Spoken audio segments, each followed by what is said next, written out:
በዓሉ የቅድስት አርሴማ በዓል ነው። የቅድስት አርሴማ በዓል ሲታሰብ ሰማዕታቱ ይታሰባሉ። ወቅቱ ደግሞ ወርሃ ጽጌ ነው። የጽጌ ወራት ነው። ኦልሬዲ ተጀምሯል እና እሱን አስበው ነው ልጆቻችን ሁለቱንም ሲዘምሩልን የነበረው። በወንጌልም ደግሞ እንግዲህ ወንጌሉ በእርግጥ ሲነበብ ሁሉም ሰው የሚሰማ ቢሆን ራሱ ትምህርት ነው፣ በቂ ነው። ወንጌሉ ራሱ በቂ ነው። እንደው ትንሽ ደግሞ ማብራራት ስለሚያስፈልግ እንግዲህ አባቶቻችን ሁሉ ሌሊትም ሲደክሙ ነበር። ወንድማችን ዲያቆን ወንደሰን አብሮ ነበር። እስቲ ትንሽ ከዕለቱ ወንጌል የተወሰነ ቃል ይነግረናል። ከዛ አባቶች ደግሞ ይጨምሩበታል ማለት ነው። ወደ እሱ እንሄዳለን።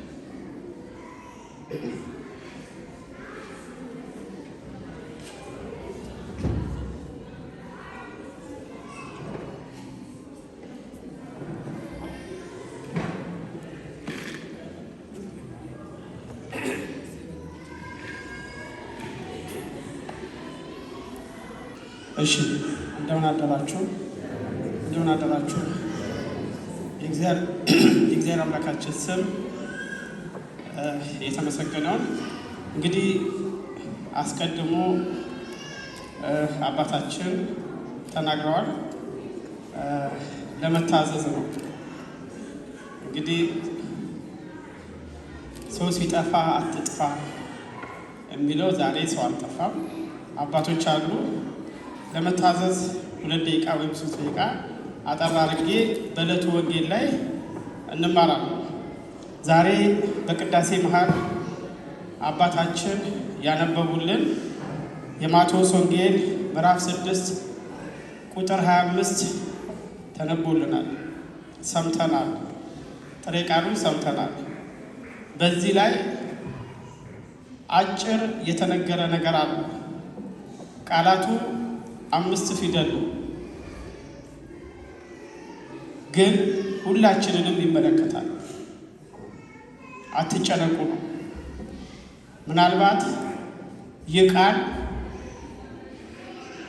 እንደ ቃላት ስንመለከተው ትንሽ ሊመስል ይችላል። የእያንዳንዳችንን ቤት የእያንዳንዳችንን በር ያንኳኳል። ዛሬ የማይጨነቅ አሉ? በውጪ ያሉትን ትተን እዚህ ያለነው ሰዎች አንጨነቅም ወይ? ለምንድን ነው የምንጨነቀው? ይህ ትምህርት የዛሬ 2000 ዓመት ሐዋርያት ሳይሆኑ አምላካችን መድኃኒታችን ኢየሱስ ክርስቶስ አትጨነቁ ብሎናል። ብዙ ምሳሌ ሰጥቶናል። ቅዱስ ዮሐንስ አፈወርቅ ይህንን ትምህርት ሲተረጉሞ ይህ ትምህርት የሚሰጠው ለአዲስ ክርስቲያን ነው፣ ለእኔና ለእናንተ አይደለም። እኔና እናንተ ይህንን ያህል ዓመት ቃል እግዚአብሔር ሰምተን እንዴት እንጨነቃለን? ዛሬ ገበሬውም የተማረውም ያልተማረውም ሀብታሙ ሁሉም ሰው እየተጨነቀ ነው። ዛሬ በዚህ ላይ እንኳን ቤተ ክርስቲያን ባለማዊ ብዙዎቹ ቢሮ ከፍተው የምክር አገልግሎት ይላሉ። ለምንድን ነው የምንጨነቀው? ወፎችን ተመልከቱ ተብሎ የተነገረው ለምንድን ነው? እያንዳንዳችን ለዚህ ጥያቄ ራሳችንን እንጠይቅ።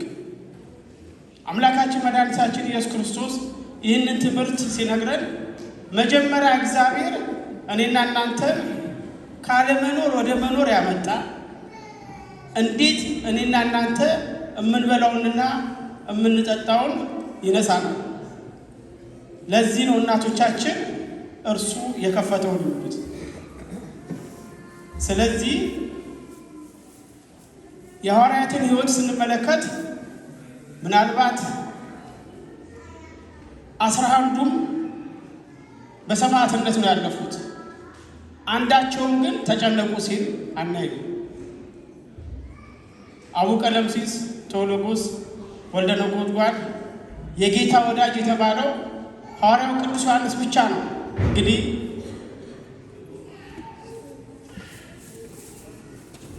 ሰማዕት ያልሆነው ወይም ደግሞ በቤተ ክርስቲያናችን ትርጓሜ መጽሐፍ ላይ እንደነ ሄኖክ እንደነ ኤልያስ አልሞተም የምንለው። 11ዱም ግን ደስተኞች ነበሩ። እኔና እናንተ ይሄ ሁሉ ጭንቀት ቤተ ክርስቲያን ውስጥ እያለን ለምንድን ነው ከተባለ እግዚአብሔር አምላክ ለኔና ለእናንተ የጋራ ወይም የተራራ ሳይሆን የሰናፍጭ ቅንጣት ታክል እምነት ካላችሁ ነው የተባለው። ይሄ እምነት ጠፍቶ ነው ወይ? ዛሬ እንደ ግል እንደ ግለሰብ እንደ ቤተሰብ እንደ ቤተ ክርስቲያን እንደ ሀገር እየተጨነቀ ነው። አንድ ራዕይ ጠፍታ ነው። ለምንድን ነው የሁሉ ነገር የሆነብን? ጌዲዮን እኮ መልአኩን የተናገረው ለምንድን ነው እግዚአብሔር የሁሉ ነገር በእኛ ላይ መጣው? አቡነ ሽኖዳ በረከታቸው ይደርብንና ምንም ነገር ወደ ነገረ እግዚአብሔር ከቀየራችሁት መልስ ታገኛላችሁ።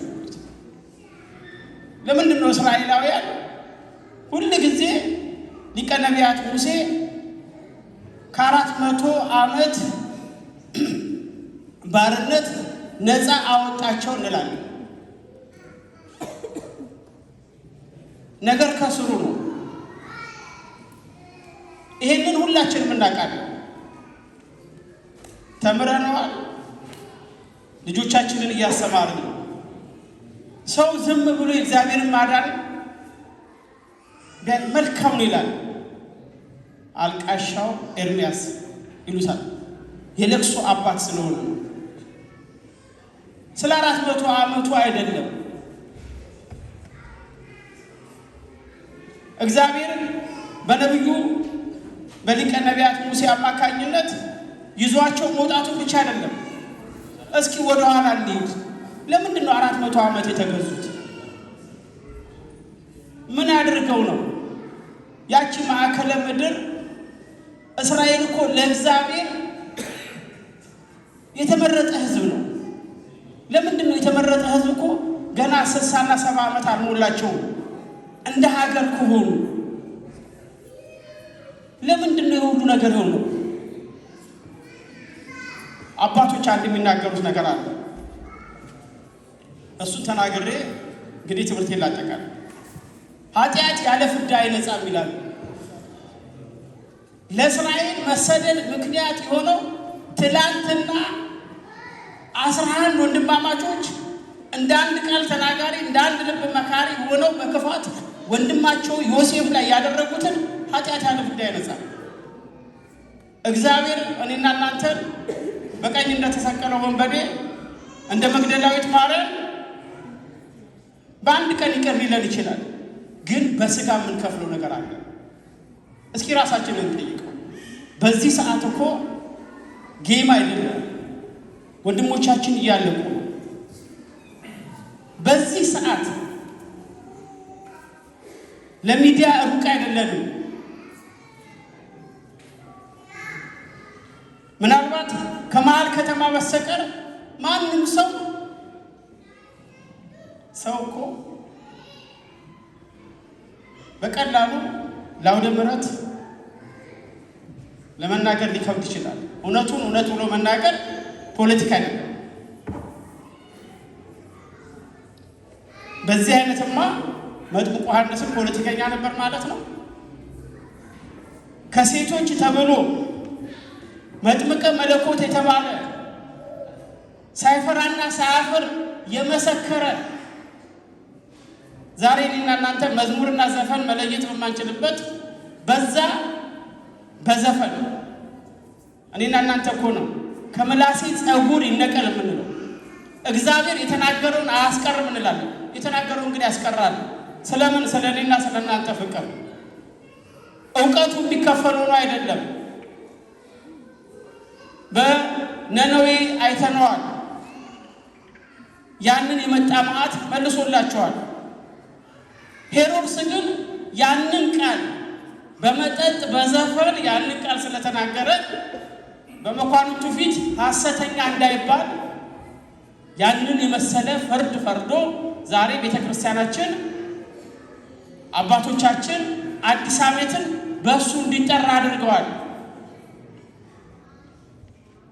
ወደ ኋላ ስንመለስ ይሄንን ትምህርት ስለ ጭንቀት ስናነሳ አንድ የመጨረሻ እያልኩ ይሄንን ተናግሬ ወደ አባቶች እሄዳለሁ። ለምንድን ነው ስለ እስራኤል ማንሳት ያስፈለገው? ለምንድን ነው የሁሉ ጭንቀት? ሩቅ ምን አስኬደን? እስኪ እኔና እናንተ እንመልከት። ይሄ ሁሉ አማኝ እያለ 70 ሚሊዮን አማኝ እያለ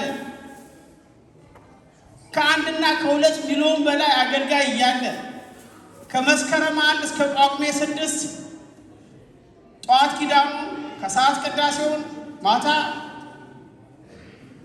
የሰርክ ጉባኤ ይሄ ሁሉ እየተካሄደ ዛሬ እንደው ጠቅላላ ህዝቡ በመነነ ነበር። ግን ለምንድን ነው ይሄ ሁሉ እየሆነብን ያለው? ለምን እግዚአብሔር ከእኛ ራቀው? ይሰኛልን ከእግዚአብሔር ራቀው? ለምንድን ነው የምንጨነቀው? እስኪ ዝም ብለን እንመልከቱ። ዛሬ እኮ ሁሉ ነገር ቁጥር ሆኗል። በእኔና በእናንተ ዕድሜ አባቶቻችን በ20 እና በ30 ብር 7 እና 8 ቤተሰብ ያስተዳድሩ ነበር። ዛሬ ለቁርስ አልበቃም። እዚህ ጋር ሁላችንም የምናውቀውን ነገር ለመድገም አይደለም። እንግዲህ እንዲህ አይነት ታላቅ ማለት በታናሽነቴ እዚህ ጋር እስከ ቆምኩ ድረስ ይሄ ሁሉ ገንዘብ ለምን ቁጥር ሆነ? ምንድን ነው የጎደለው እኛ ጋር? ያ የነበረ እግዚአብሔር ዛሬም አለ። ከበረከቱ የራቅነው እኛ ነን ወይስ እግዚአብሔር? እኮ እጁ አጭር አይደለም፣ ሁሉንም ማድረግ ይችላል። በእምነት አይደለም ያለን። ዛሬ ስለ ፍቅር ይሄ ሁሉ ተምረን ይሄ ሁሉ ተነግሮን አንድ የጎደለ ነገር አለ ማለት ነው።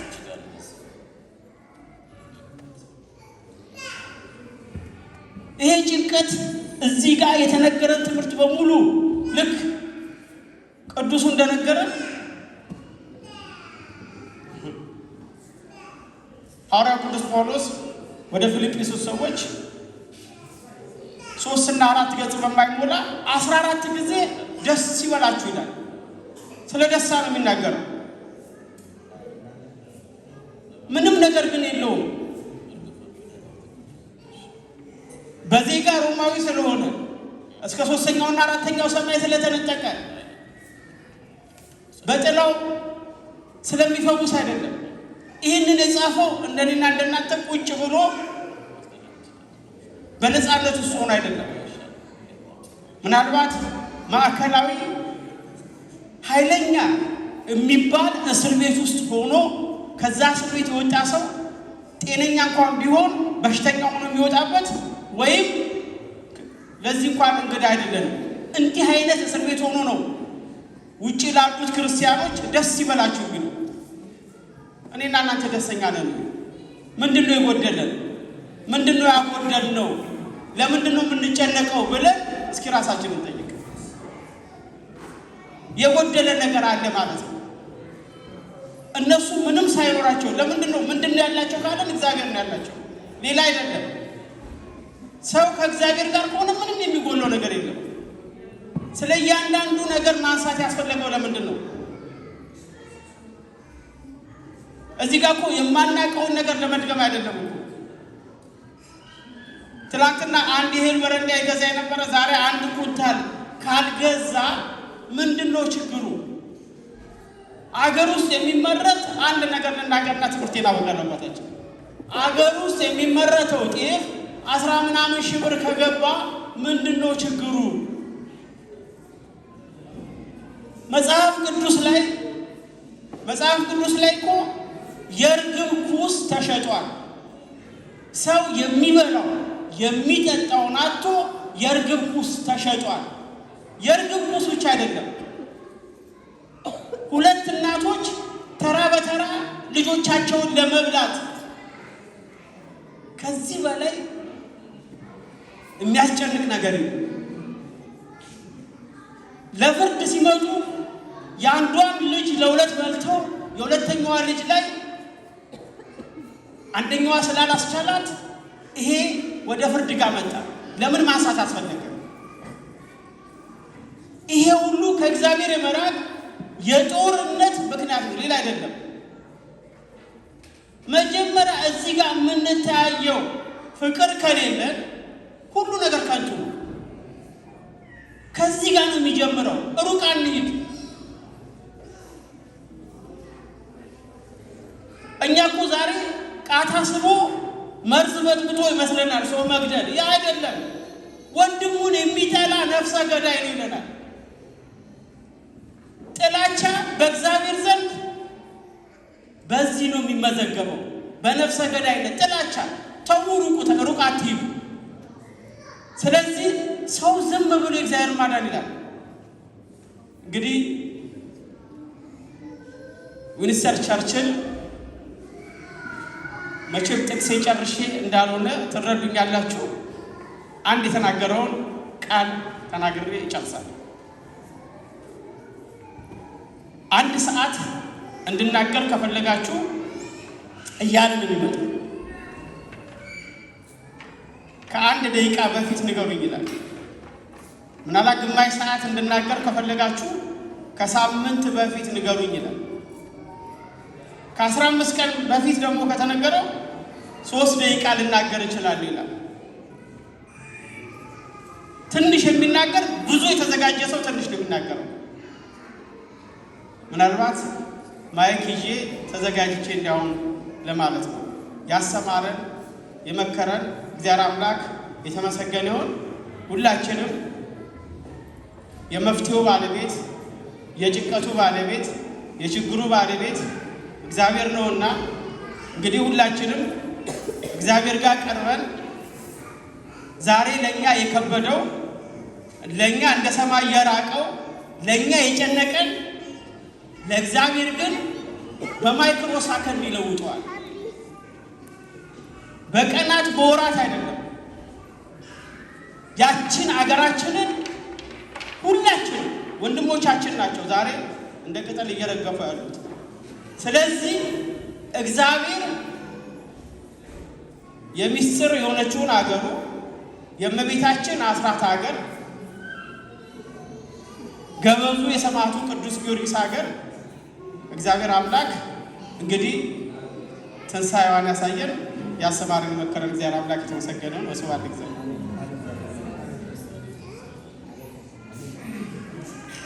ቃልዎት ያሰማልን፣ ቃልዎት ያሰማልን፣ መንግስተ ሰማያት ያወርስልን። በእውነት በአጭር ደቂቃ ብዙ ነገር ነው ያስተማሩን። እንግዲህ አትጨነቁ ያለው ጌታችን ኢየሱስ ክርስቶስ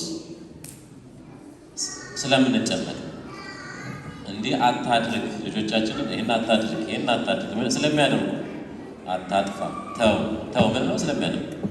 ስለዚህ የሰው ልጆች ሆነን የማንጨነቅ የለም፣ እንጨነቃለን።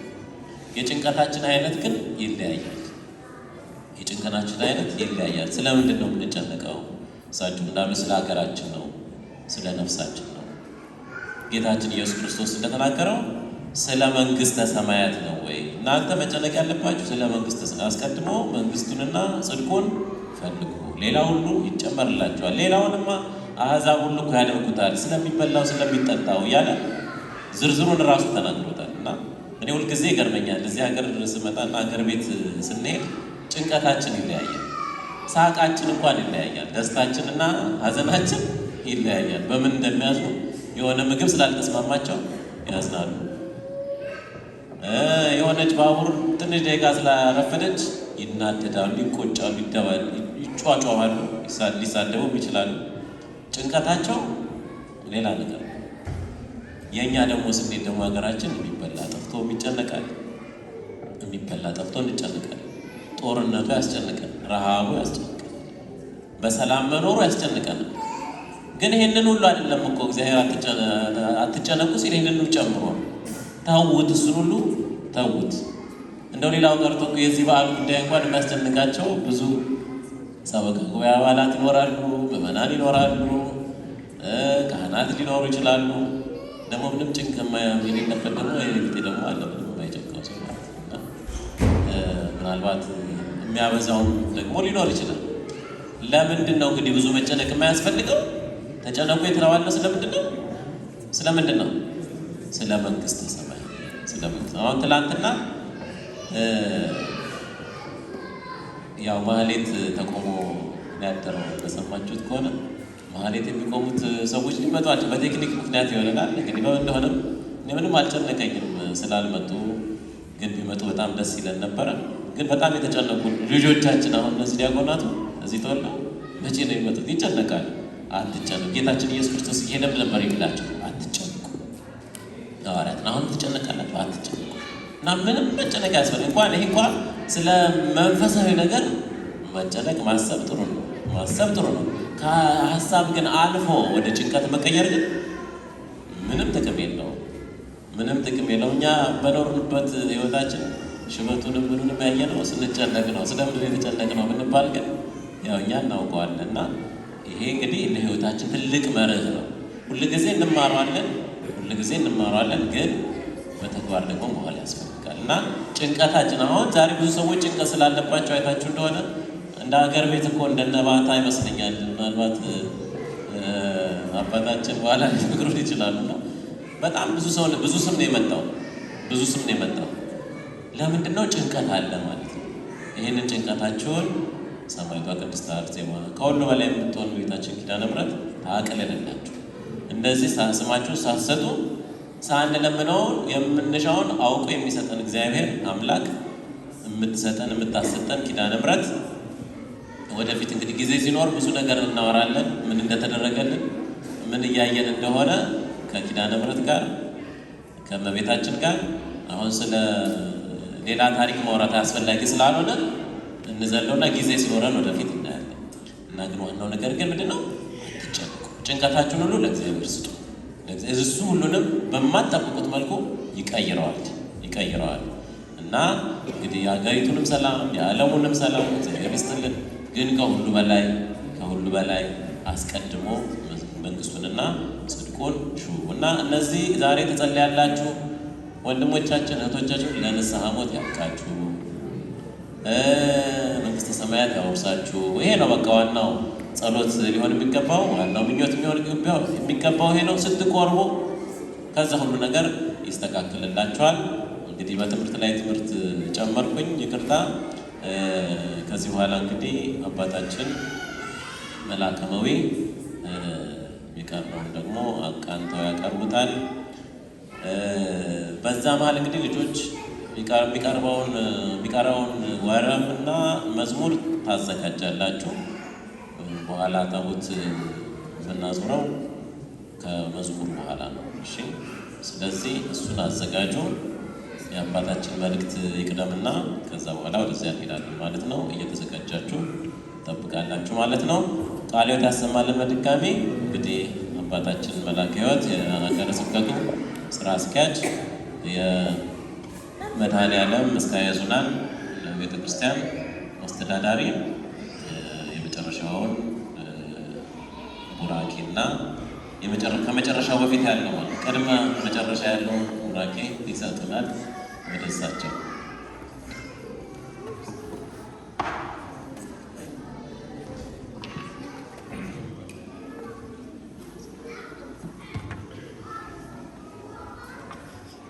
በስመ አብ ወወልድ ወመንፈስ ቅዱስ አሐዱ አምላክ አሜን።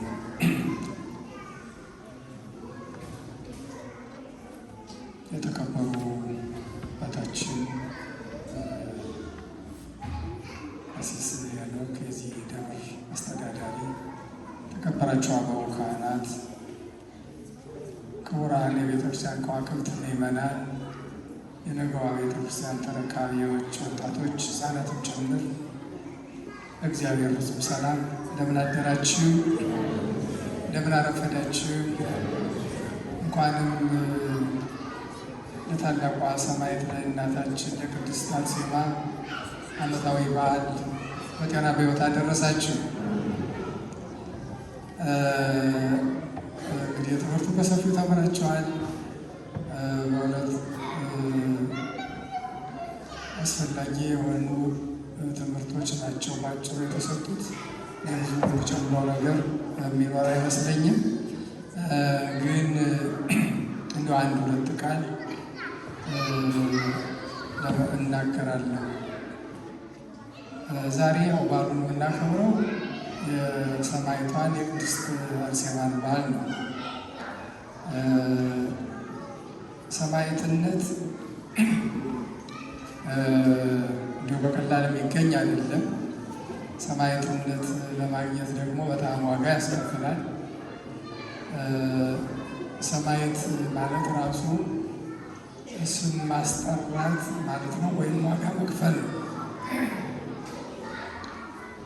ሰማዕትነት እንዲሁ በስልጣን፣ በጉልበት፣ በሀብት፣ በውበት፣ በዘር፣ በነገድ የሚገኝ አይደለም። ሰማዕትነት ስለ እግዚአብሔር ፍቅር፣ ስለ ቃሉ፣ ስለ ሃይማኖት በጥባት በጽናት የሚከፈል ዋጋ ነው። ወይም ደግሞ በጥባት የሚቀበሉት መራራ ጽዋ ነው። ይህች ቅድስት እናት መስከረም 29 የሚከበረው በዓሏ ዓመታዊ በዓሏ በጥባት በጽናት የተቀበለችውን መራራ ጽዋ በሰማዕትነት ያገኘችውን ዋጋ በማሰብ ነው። የነበረችበት ዘመን ሰማዕትነት የሚከፈልበት ዘመን ስለነበረ አሁን ይሄ ዘመን እኛ ያለንበት ዘመን የሰማዕታትን ዘመን ያስታውሰናል። ዋናው ወደዛ ትምህርት ለማስተማር ሳይሆን በምን አይነት ዘመን እንዳለን እዚህ ላይ በትንሹ ግንዛቤ ለመስጠት ነው። እኛ ያለንበት ዘመን ዘመነ ሰማዕታትን የሚያስታውስ ከባድ ዘመን ነው። ሰማዕትነት ለመቀበል ቆራጥ የሆኑ ሰዎች ሰማዕትነት የሚቀዳጁበት ብርቱ ዘመን ነው። ብዙ ወገኖቻችን ስለ ቃሉ፣ ስለ ፍቅሩ የተዋህዶ ኦርቶዶክሳዊት ሃይማኖት ተከታዮች በመሆናቸው ብቻ ዋጋ እየከፈሉ አሉ። ቅድም በትምህርቱ እንደሰማችሁት ሰማዕትነት የሚቀበሉ ብዙዎች ናቸው። በቤተ መቅደስ እየቀደሱ እያሉ ሰማዕትነት የተቀበሉ ወገኖቻችን አሉ። በዚህ ዘመን ቤተ ክርስቲያን እያሉ በጭካኔ በሰማዕትነት ሕይወታቸው ያለፉ ብዙዎች ናቸው። ከቤተ ክርስቲያን ሲመለሱ ኦርቶዶክሳዊ ሃይማኖት ተከታዮች በመሆናቸው ብቻ ደማቸው የፈሰሰ ሕይወታቸው ያለፈ በሚዘገንን አይነት አገዳደል የተገደሉ ወገኖች አሉ። ይህ ዘመን ዘመነ ሰማዕታትን ያስታውሰናል። የተከበራችሁ ምእመናን፣ ለእኛ ለተዋሕዶ ኦርቶዶክሳውያን ልጆች ይህ ዘመን ከባድ ዘመን ነው። በዚህ ዘመን መዘናጋት በጣም አያስፈልግም። በዚህ ዘመን በፍቅር በአንድነት ሆነን ደማችን ደመከልብ ሊያደርጉ ንጹሕ ደም ሊያፈሱ ያሰፈሰፉ ዙሪያችን የከበቡ ሞዓባውያን መናፍቃውያን የሚያምኑትን የማያምኑትን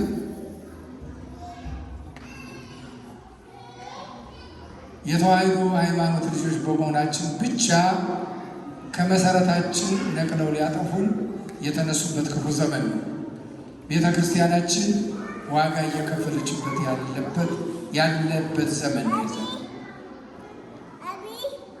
አሁን ሁላችሁን የምታውቁትን ለመንገር አይደለም፣ ግን እየጠፋን ነውና ምን እናድርግ የሚለውን ለማስገንዘብ ነው።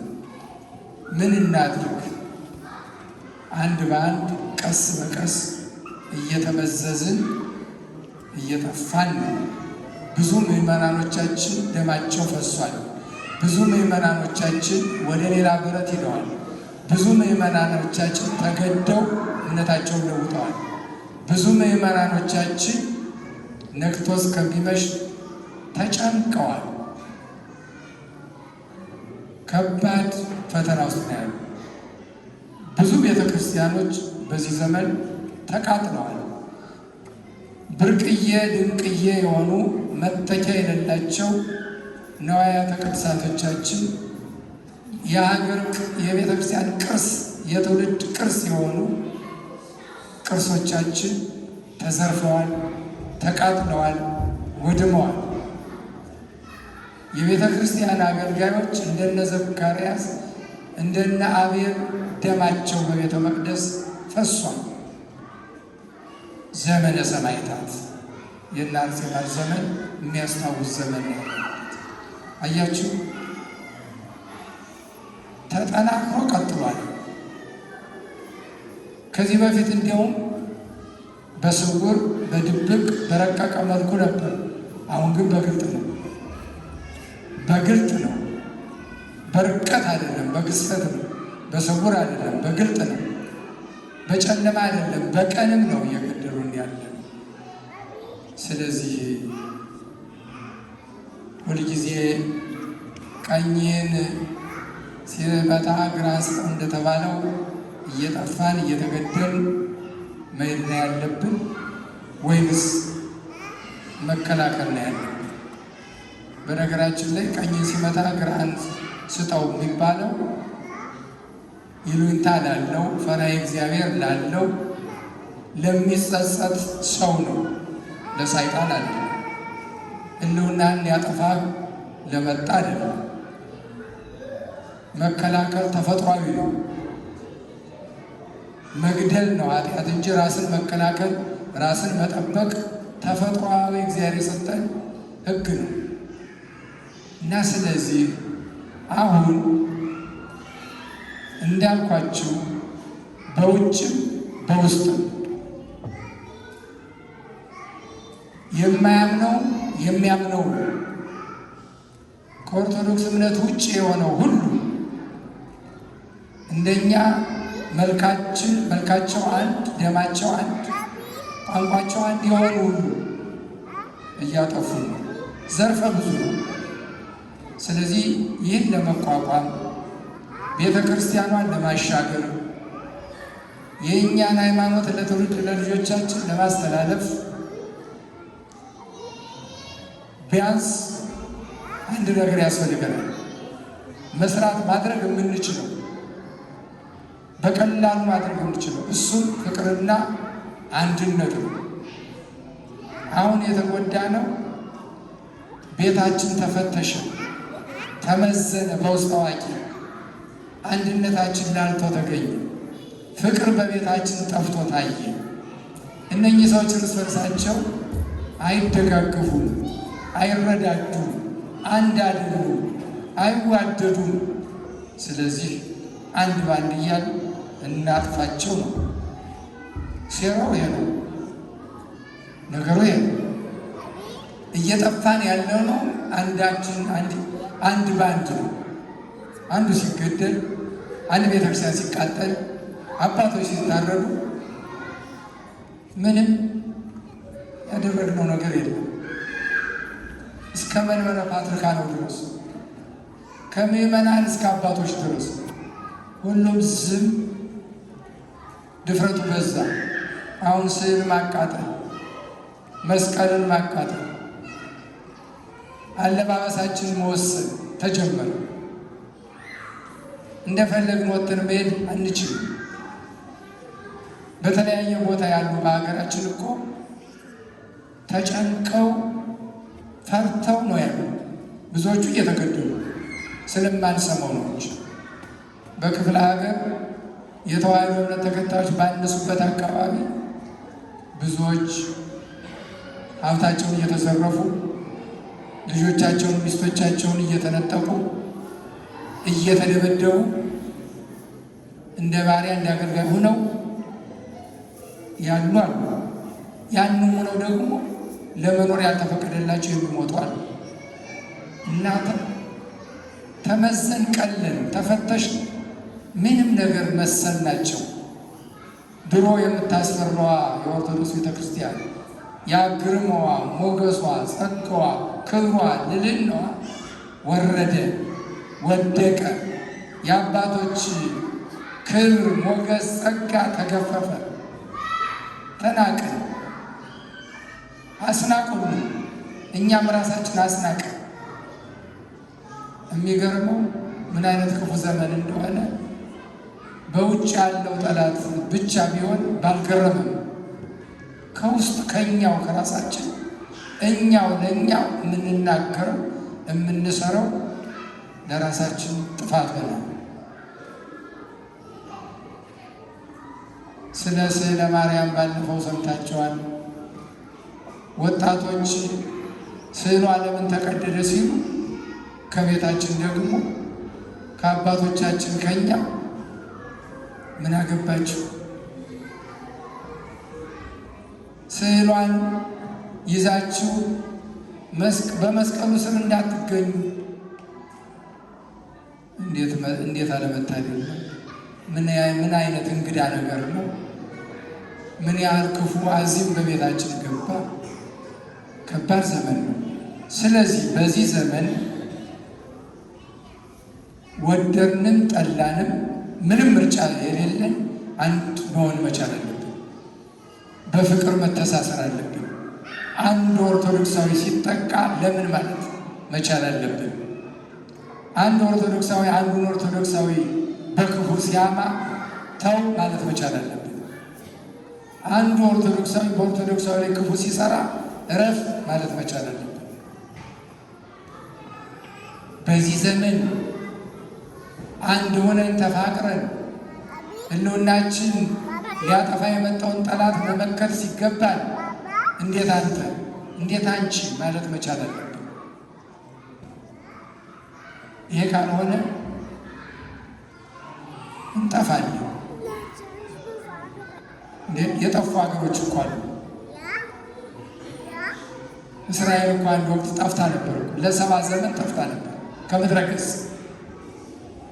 እዚህም እኮ የምናያቸው ሀገር የለሾች አሉ። ምንድን ነው የሚባለው?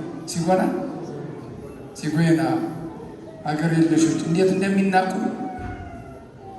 ታያላችሁ። ሀገር የሌለው ሰው እኮ የተናቀ የተዋረደ በዓለሙ ፊት መዘባበቻ የሆነ ማለት ነው። እና እንዳንወድቅ ጨርሰን ክብራችን እርግጥ ዝቅ ብሏል፣ ልዕልናችን ወድቋል። ግን መነሳት እንችላለን አንድ ከሆነ።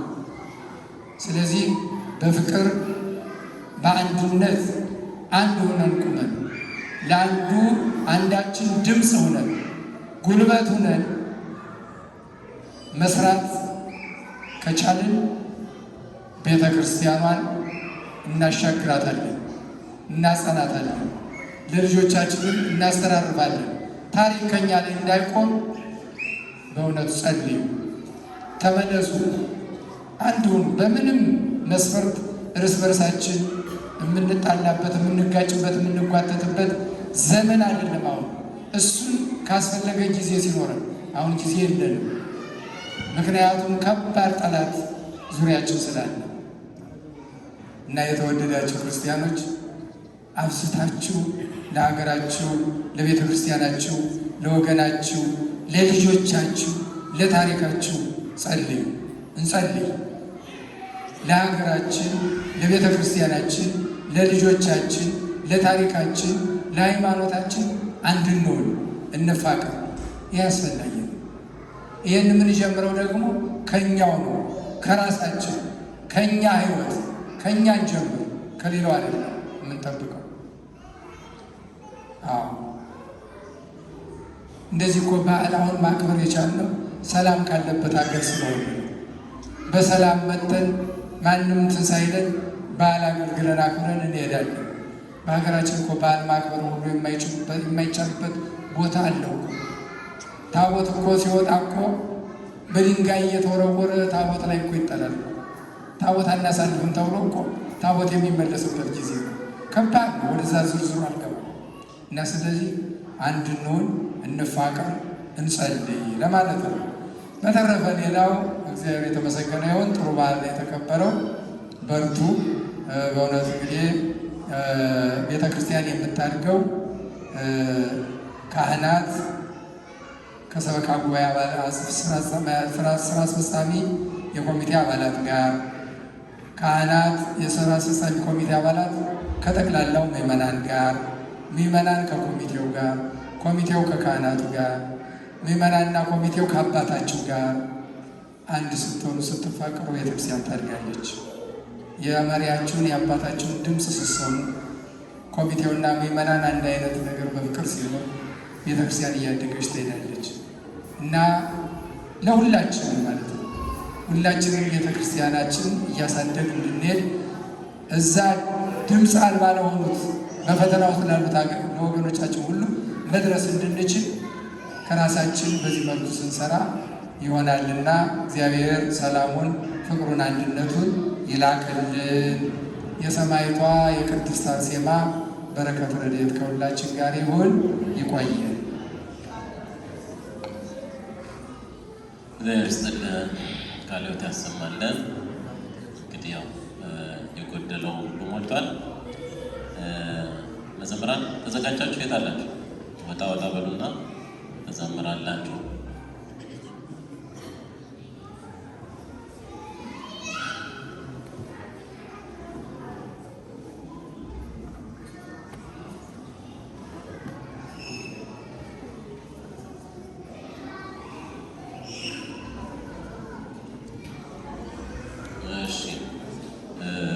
ሀገረ ስብከቱ መልእክት አለ።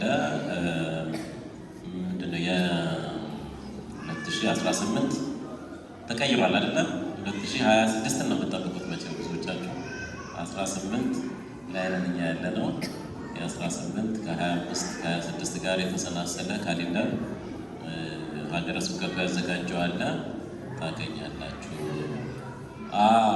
ለገዳሙ ስለ ገዳሙ መቼም ታውቃላችሁ አይደል? ሀገረ ስብከቱ ገዳሙ የራሱ ሊያደርግ ጥቂት ነው እንግዲህ 5 ጉዳይ ላይ ናቸው መሰለኝ አይደል? እንግዲህ በወሬ ደረጃ እንደሰማሁት 10 ጉዳይ ነው። 5 ጉዳይ ስለዚህ እንግዲህ በ5 ነበር የሰማሁት። ቁጥሩን 5 የሚል ቁጥር ስለሰማሁኝ 5 ጉዳይ ብዬ ነበር። እንግዲህ ምናልባት 6 ጉዳይ ሊሆን ይችላል እና ለእሱ ተሳታፊ እንድንሆን በረከት እንድንሆን ያው መቼም ብዙ ለውጥ አያመጣም። ይሄ ግን እንደው ተሳትፈናል ለማለት ጥሩ ነው ማለት ነው። ቤታችሁን ደግሞ ካሌንደር ስለሚያስፈልጋችሁ የተወሰነች ትንሽ ነች የደረሰችን ሳያልቁ ሰት እያሏችሁ ነው። አሁን ወደ መዝሙር እና ወረብ መሰለኝ